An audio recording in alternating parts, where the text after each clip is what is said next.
Assalamualaikum warahmatullahi wabarakatuh. Kembali lagi bersama saya Ardi.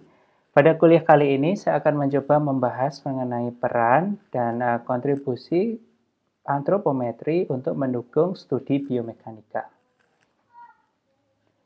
Tujuan perkuliahan kita kali ini setidaknya ada dua ya. Yang pertama, saya harapkan nantinya mahasiswa mampu memahami peranan atau fungsi dari antropometri untuk mendukung studi biomekanika.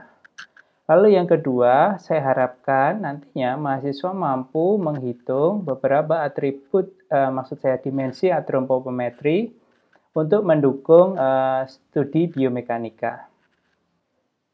Referensi perkuliahan ini saya ambil dari dua buku. Buku yang pertama berjudul Occupational Biomechanics, karangan Chevin dan Anderson. Lalu buku yang kedua merupakan Engineering Physiology, karangan Krumer dan kawan-kawan. Apa itu antropometri?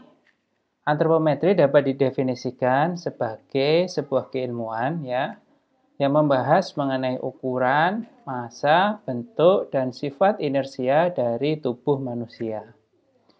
Biasanya hasil dari pengukuran antropometri disajikan dalam bentuk data statistik ya, yang menjelaskan mengenai ukuran, massa, ataupun bentuk dari manusia. Ya, mengapa kita perlu antropometri? Jadi ada beberapa manfaat dari antropometri. Manfaat antropometri yang pertama terkait dengan sizing ya, atau ukuran. Seperti kita ketahui bahwa manusia itu memiliki ukuran tubuh yang berbeda-beda.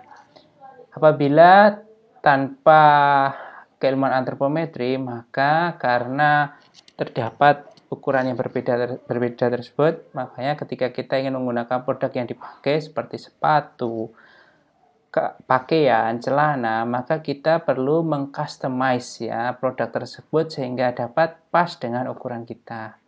Hanya saja ketika kita menggunakan produk yang sifatnya itu customize atau artisan, maka bisa jadi harganya akan menjadi sangat mahal ya, karena ongkos produksinya akan sangat tinggi karena hanya spesifik untuk tubuh kita. Nah, dengan keilmuan antropometri maka dimungkinkan ukuran tersebut dibagi-bagi menjadi beberapa grup ya, sehingga dari segi produksi maka biaya dapat lebih ditekan. Oleh karena itu, produk yang kita gunakan itu boleh dikatakan lebih ekonomis ya daripada produk yang bersifat customize ya, atau produk yang bersifat artisan.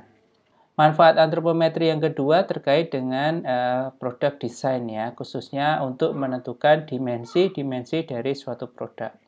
Dengan antropometri maka kita bisa tahu ukuran dari pengguna produk kita, sehingga nantinya produk yang kita gunakan itu dapat sesuai dengan karakteristik dari pengguna dari segi ukuran atau dari segi bentuk ya. Salah satu contohnya adalah alat ini ya.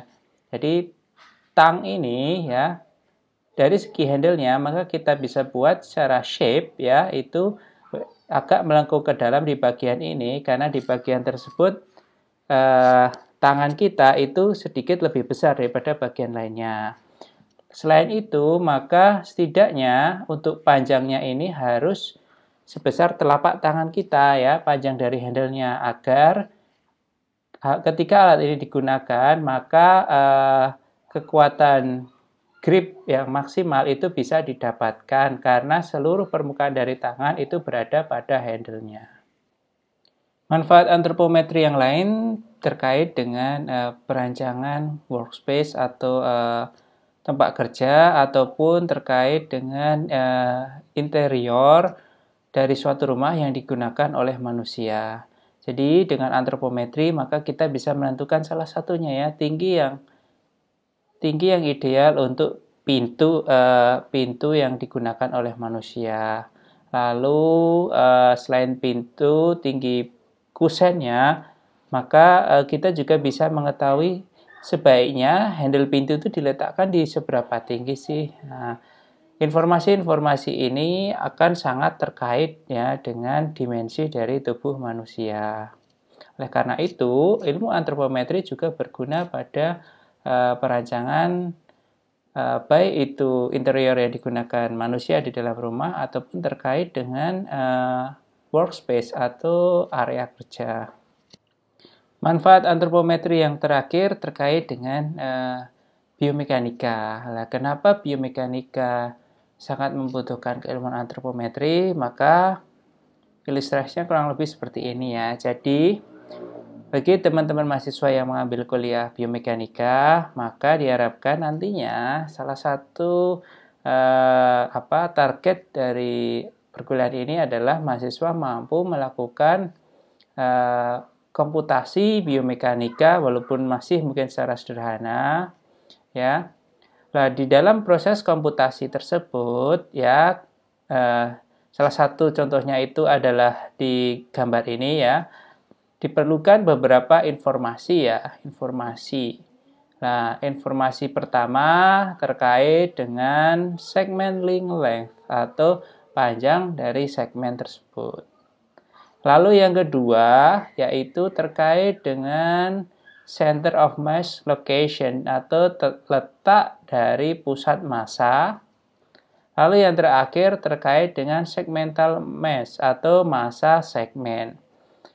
Ketiga informasi ini